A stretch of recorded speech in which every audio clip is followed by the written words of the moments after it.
अस्सलाम वालेकुम नाज़रीन, आप देख रहे हैं सियासी लोग न्यूज़ और मैं आपका होस्ट बिलावल हुसैन। जी नाज़रीन, आज हम आए हैं ननकाना साहब। ननकाना साहब सिख मज़हब में बहुत ही मुक़द्दस मकामात में से एक है। आज हम आपको सारा गुरुद्वारा विज़िट करवाएंगे और साथ ही कुछ सिख यात्रियों से बात भी करेंगे। तो आइए चलते हैं हम।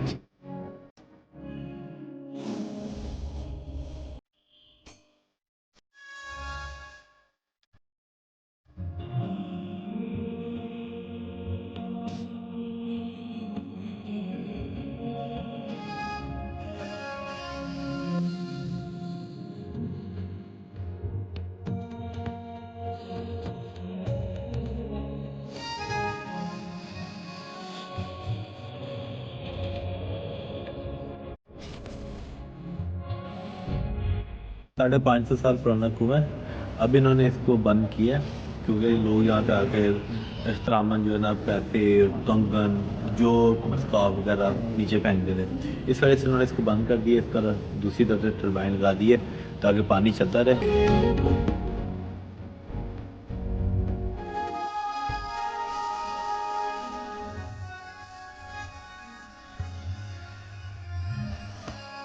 सतगुरु नानक प्रगटिया।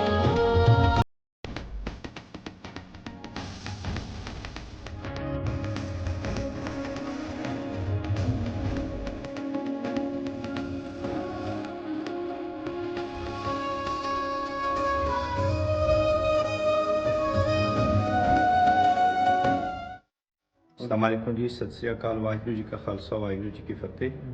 ਇਸ ਵੇਲੇ ਅਸੀਂ ਖੜੇ ਹਾਂ ਗੁਰਦੁਆਰਾ ਜਨਮ ਅਸਥਾਨ, ਜਿੱਥੇ ਗੁਰੂ ਸਾਹਿਬ ਜੀ ਦਾ ਸਿੱਖ ਮਜ਼ਹਬ ਦੇ ਪਹਿਲੇ ਗੁਰੂ ਗੁਰੂ ਨਾਨਕ ਸਾਹਿਬ ਜੀ ਦਾ ਇਸ ਘਰ ਦੇ ਵਿੱਚ ਜਨਮ ਹੋਇਆ। ਸਿੱਖ ਧਰਮ ਦੀ ਬੁਨਿਆਦ ਜਿਹੜੀ ਹੈ ਉਹ ਨਨਕਾਣਾ ਸਾਹਿਬ ਤੋਂ ਹੀ ਸ਼ੁਰੂ ਹੋਈ ਹੈ ਔਰ ਪੰਜਾਬੀ ਦੀ ਜਿਹੜੀ ਲੈਂਗੁਏਜ ਆ ਉਹ ਇੱਥੋਂ ਸ਼ੁਰੂ ਹੋਈ ਸੀ, ਜਿਹਨੂੰ ਆਪਾਂ ਕਹਿੰਦੇ ਊੜਾ ਐੜਾ, ਔਰ ਜਿਸ ਦੇ ਵਿੱਚ ਆਪਾਂ ਠੇਠਲੀ ਤੌਰ ਤੇ ਕਹਿ ਸਕਦੇ ਭਾਈ ਜਾਂ ਪਾਣੀ, मतलब आम जबान तुसी पानी कह सकते हो, पानी नहीं कह सकते, ये उस जबान है। और गुरु नानक देव जी महाराज जी का एक घर है और सिख धर्म के पहले गुरु जी दर्जा रखता है और सिख धर्म वास्ते बहुत बड़ी जगह है होएगा। हर साल कितने सिख यात्री ਜਿਹੜੇ ਨੇ ਉਹ हज़ारों के हिसाब नाल, क्योंकि करोना ने थोड़ी जी खराबी की थी और अज के जिस तरह इमरान खान साहब ने जिस तरह कॉरीडोर जिहड़ा करतारपुर साहब का खोलिया है उस दे नाल ते गिनती बहुत ज़्यादा हो गई है। हुण तां आपां कहने कि हज़ारों के हिसाब नाल जिहड़ा ना वो साल दे विच आने शुरू हो गया पाकिस्तान की धरती के उत्ते।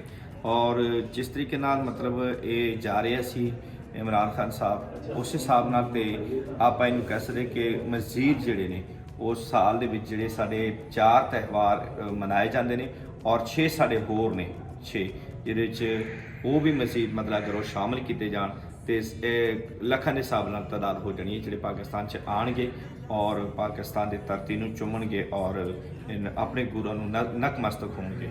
पंजाब हुकूमत बारे और सिक्योरिटी के इंतजाम कैसे ने, उस मतलब की कहना चाहोगे? पाकिस्तान च जिन्नी भी सिख यात्री आज तक आए ने वो पाकिस्तान तो बाखुश होके गए ने, कोई भी मेरा ख्याल है कि नाराज़ होके नहीं गया है। जिन्हें जिन्हों का पाकिस्तान बना है तो जिन्हों के सिख यात्री इस जगह आ रहे हुए अपने अकीदत वास्ते, तो किहड़ी हुकूमत तुसीं समझदे सबसे ज़्यादा सपोर्टिव रही है इस सारे निज़ाम नूं चलाउण वास्ते? सरकारी विरासतां जिन्नियां भी ने पाकिस्तान च नहीं संभाली गई, माफ़ करना। सही। अगर सरकारी विरासतां चाहे आपां ननकाना साहब नूं नहीं कह सकते, आपां इन्हां नूं दरबार भी कह सकते हैं, आपां इन्हां नूं जिन्नी भी सरकारी थावां हैगी सारियां कह सकते हैं। अगर ये विरासतां आपां संभालीए तो सानूं तो मेरे ख्याल है किसी चीज़ की लोड़ ही नहीं हैगी। साढ़े कोल ते इन्नी आवाजाही होएगी जिन्हों आप सरकारी टूरिज्म कहने हैं, चाहे वो मरी है तो चाहे वो स्वात है। अगर इन्हों आप सिक्योर और इन्हों आप करिए तो दुबई के विच ते सिर्फ रेत ही रेत से और है ही कुछ नहीं सी। ठीक है, लेकिन फिर भी जो सिख यात्री आते वो कभी इतनी नाराज़ नहीं गए। मैं वो तो गल तुहानूं कह दी, वो नाराज़ नहीं होके गए, वो नाराज़ नहीं होके गए। हाँ हो सकता कि कमरियां दे या किसी होर अपने अपने इस नाराज़ होके गए हों, बाकी गौरमेंट के लैवल ते सारे बेहतर है। गुरु साहब जिन्नी ये जगह है वे तुहानूं की लगता है कि होर किन्नी की जगह ते बदनी चाहिए है जिन्ने लोग आते वे सिख यात्री उन्हें मुताबिक ये जगह थोड़ी है या बहुत है या की समझते कहते की बेहतरी की आनी चाहिए? देखो मेरी गल सुनो, आपां गल करते पे हैं कि आने वाला समा आने वाला वक्त किहो जिहा हुंदा हैगा। हाँ मतलब आबादी बदनी है, आबादी बदनी है ਉਹਦੇ 'ਚ ਸਭ ਤੋਂ ਬਿਹਤਰ ਕੰਮ ਅਗਰ ਗਵਰਨਮੈਂਟ ਆਫ ਪਾਕਿਸਤਾਨ ਠੀਕ ਹੈ ਇਸ ਚੀਜ਼ ਨੂੰ ਸਮਝ ਸਕਦੀ ਹੈ ਕਿ ਆਉਣ ਵਾਲਾ ਵਕਤ ਮੇਰਾ ਬਿਹਤਰ ਹੈ ਔਰ ਹੋ ਸਕਦਾ ਹੈ ਮਜ਼ੀਦ ਮੈਂ ਟੂਰਿਜ਼ਮ ਦੇ ਵਿੱਚ ਬਹੁਤ ਸਾਰੇ ਪੈਸੇ ਕਮਾ ਸਕਦਾ ਪਾਕਿਸਤਾਨ ਵਾਸਤੇ ਤਾਂ ਟੂਰਿਜ਼ਮ ਹੈ ਤੇ ਦੂਸਰੇ ਵਾਸਤੇ ਜਿਹੜੇ ਕੀਦਤਮੰਦ ਉਹਨਾਂ ਵਾਸਤੇ ਕੀਦਾ ਹੈਗਾ। ਅੱਛਾ, ਜਿਹੜੇ ਸੁਣੀ ਸਿੱਖ ਯਾਤਰੀ ਵਾਪਸ ਜਾਂਦੇ ਆਪਣੇ ਆਪਣੇ ਜਿਹੜੇ ਮੁਲਕ ਤੋਂ ਆਏ ਹੁੰਦੇ ਵੇ, ਕੁਝ ਇੰਡੀਆ ਤੋਂ ਆਏ, ਕੁਝ ਬੰਗਲਾਦੇਸ਼ ਤੋਂ ਆਏ, ਕੁਝ ਦੁਬਈ ਚਲੇ ਜਾਂਦੇ ਵੇ, ਕੁਝ ਓਮਾਨ, ਕਿਤੇ ਮਤਲਬ ਪੂਰੀ ਦੁਨੀਆ ਦੇ ਫੈਲੇ ਹੋਏ ਹਨ ਸਿੱਖ। ਤੇ ਉਹ ਜਿਹੜੇ ਸੁਣੀ ਲੈ ਕੇ ਜਾਂਦੇ ਵਾਪਸ ਪਾਕਿਸਤਾਨ ਤੋਂ ਤੇ ਕੀ ਪੈਗਾਮ ਲੈ ਕੇ ਜਾਂਦੇ ਵੇ?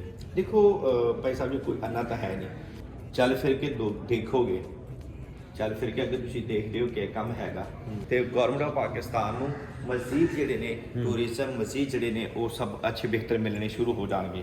ਜਨਮ ਦਿਨ ਆਉਂਦਾ ਵੇ ਤੇ ਉਹਦੇ ਤੇ ਜਿਹੜੇ ਸਿੱਖ ਯਾਤਰੀ ਆਉਂਦੇ ਵੇ ਤੇ ਇਹ ਪੂਰੇ ਖਿੱਤੇ ਵਿੱਚ ਇੱਕ ਜਗ੍ਹਾ ਵਿੱਚ ਕਿੰਨੇ ਕੁ ਲੋਕ ਜਿਹੜੇ ਆਰਾਮ ਨਾਲ ਆ ਸਕਦੇ ਵੇ, ਜਿਹੜਾ ਤੁਸੀਂ ਅਗਰ ਉਹਨੂੰ ਕਾਊਂਟ ਕਰਨਾ ਚਾਹੋ?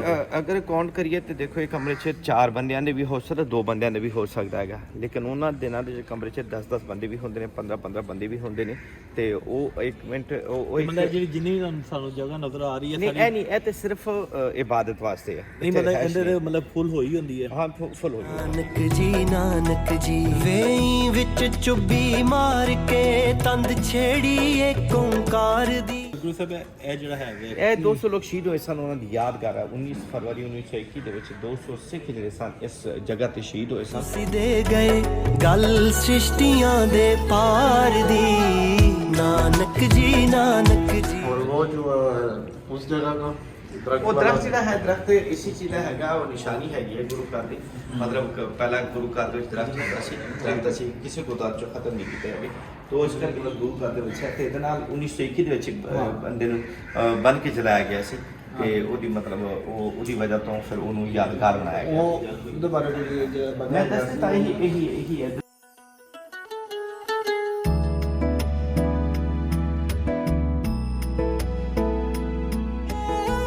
ਵਾਹਿਗੁਰੂ ਅਰਦਾਸ ਸਿੱਖ ਓਂਕਾਰ ਸੇ ਵਾਹਿਗੁਰੂ ਜੀ ਕੀ ਫਤਿਹ। ਸ੍ਰੀ ਗੁਰੂ ਗ੍ਰੰਥ ਜੀ ਸਹਾਇ ਵਾਸਤੇ ਭਗਤ ਜੀ ਕੇ ਪਾਤਸ਼ਾਹੀ ਦਸਵੇਂ ਪ੍ਰਥਮ ਭਗਤ ਸਮੇਂ ਕਾ ਗੁਰੂ ਨਾਨਕ ਲੈ ਤੇ ਆਏ। ਵਾਹਿਗੁਰੂ ਜੀ ਕਾ ਖਾਲਸਾ ਵਾਹਿਗੁਰੂ ਜੀ ਕੀ ਫਤਿਹ। ਬੋਲੇ ਸੋ ਨਿਹਾਲ, ਸਤਿ ਸ੍ਰੀ ਅਕਾਲ।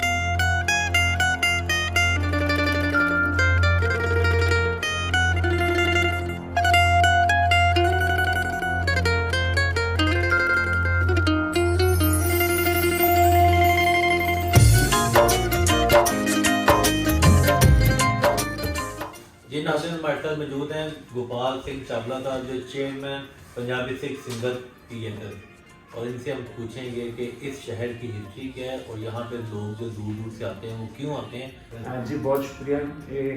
इस शहर का जब गुरु नानक साहब इस शहर में नहीं थे तो इस शहर का नाम था रायपुर की तलवंडी।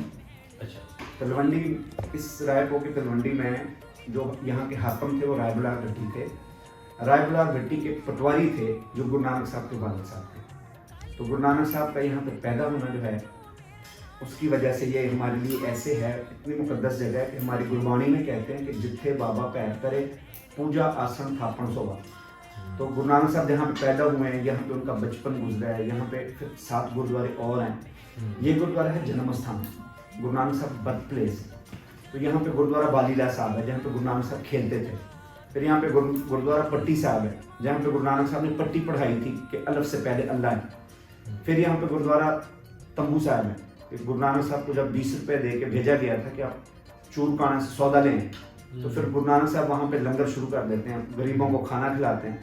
जब वापस आते हैं तो वो वहाँ पे छुप गए थे, तो वालिद को कहते हैं कि मैं सच्चा सौदा करके आऊँ जो आखिरत में काम आएगा। फिर यहाँ पे गुरुद्वारा मालजी साहब है। अच्छा, वहाँ पे गुरु नानक साहब को जब भैंसें दी गई कि जी आप सारा दिन अल्लाह अल्लाह करते हो तो ये भैंसें चराओ। वहाँ पे जब भैंसें वहाँ पे चराते हैं तो गुरु नानक साहब वहाँ पे इबादत में मसरूफ हो जाते हैं और भैंसें जितनी होती हैं वो फसल बर्बाद कर देती हैं। तो वो रायबुलार के पास आते हैं कि आपने किसको दे दी, फसल बर्बाद होगी। तो वो बड़े गुस्से में जाते हैं। जब वहाँ पे देखते हैं तो गुरु नानक साहब लेट गए होते हैं, तो एक फनियर सांप के ऊपर से साया किया होता है। तो उस जगह पे जो गुरुद्वारा कायम है वो गुरुद्वारा मालजी साहब है। फिर रायबुलार जी उनको कहते हैं कि फसल कौन सी तबाह हुई, तो वो आगे जाते हैं तो फसल हरी भरी थी। वहाँ पे जो गुरुद्वारा है वो गुरुद्वारा क्यारा साहब है। तो ये यहाँ की हिस्ट्री है। गुरु नानक साहब की जो वाणी है वो सिर्फ सिख कौम नहीं, वो मुसलमान भी मानते हैं। गुरु नानक साहब ने जो हमारी मुकद्दस किताब है उसमें शुरुआत की ओंकार अल्लाह एक से ऐसे है, और फिर गुरबाणी में बहुत कुछ ऐसे है गुरु नानक साहब के अक़वाल।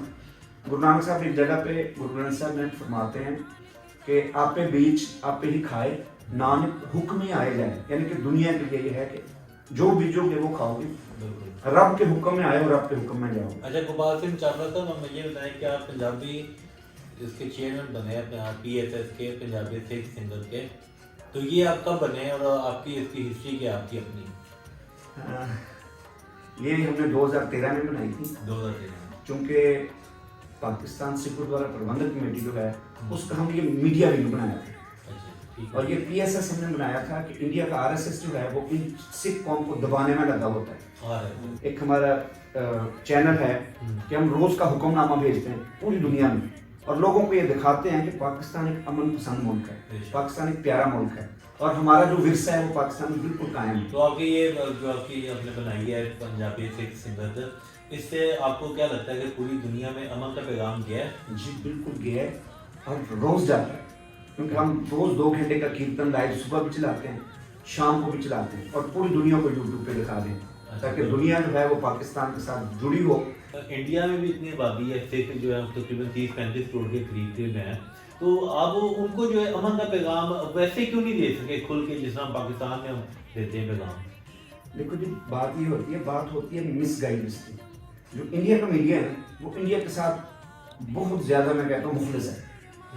जो हमारा मीडिया भी मुखलिस है अपने पाकिस्तान में, हमारा मीडिया फिर भी ये यहाँ पे ये हो गया, यहाँ पे फलां हो गया, नेगेटिव बातें भी बहुत चलाते हैं, पॉजिटिव भी चलाते हैं, मगर उनका जो मीडिया है वो मुल्क के बारे में सिर्फ पॉजिटिव ही चलाता है, और जो पाकिस्तान के खिलाफ प्रोपेगेंडा करते हैं मनफी आजाद मीडिया नहीं है। बिल्कुल इंडियन मीडिया आजाद नहीं है, इंडिया मुल्क में अकलियतों को बिल्कुल आजादी नहीं है, मनफी आजाद मीडिया नहीं है, बिल्कुल इंडियन मीडिया आजाद नहीं है, इंडिया मुल्क में अकलियतों को बिल्कुल आजादी नहीं है। बिल्कुल। तो नाज़रीन, आपने पूछा है गोपाल सिंह चावला साहब से कि ये हिस्ट्री भी बताएं कि ये जो आपने बनाई है पंजाबी सिख सिंगर जिसको PSS कह रहे हैं, और जैसा इंडियन RSS उसके मुकाबले में PSS बनाई है उन्होंने, इसका जो फ़ायदा है कि पूरी दुनिया में अमन का पैगाम जाना चाहिए कि पाकिस्तान में जो भी यहाँ पे सिख यात्री आते हैं अकीदतमंद होने के लिए, ये शहर से अकीदत है उनकी। मैं थोड़ी सी इजाफा करूँगा जी, PSS का जो ये हेड ऑफिस है, मेरा ऑफिस पंजा साहब में भी है, अच्छा। मेरा ऑफिस इंग्लैंड में भी है, मेरा ऑफिस कनाडा में भी है, KPK में, बलोचिस्तान में, सिंध में, हर जगह पे हमारे ऑफिस हैं।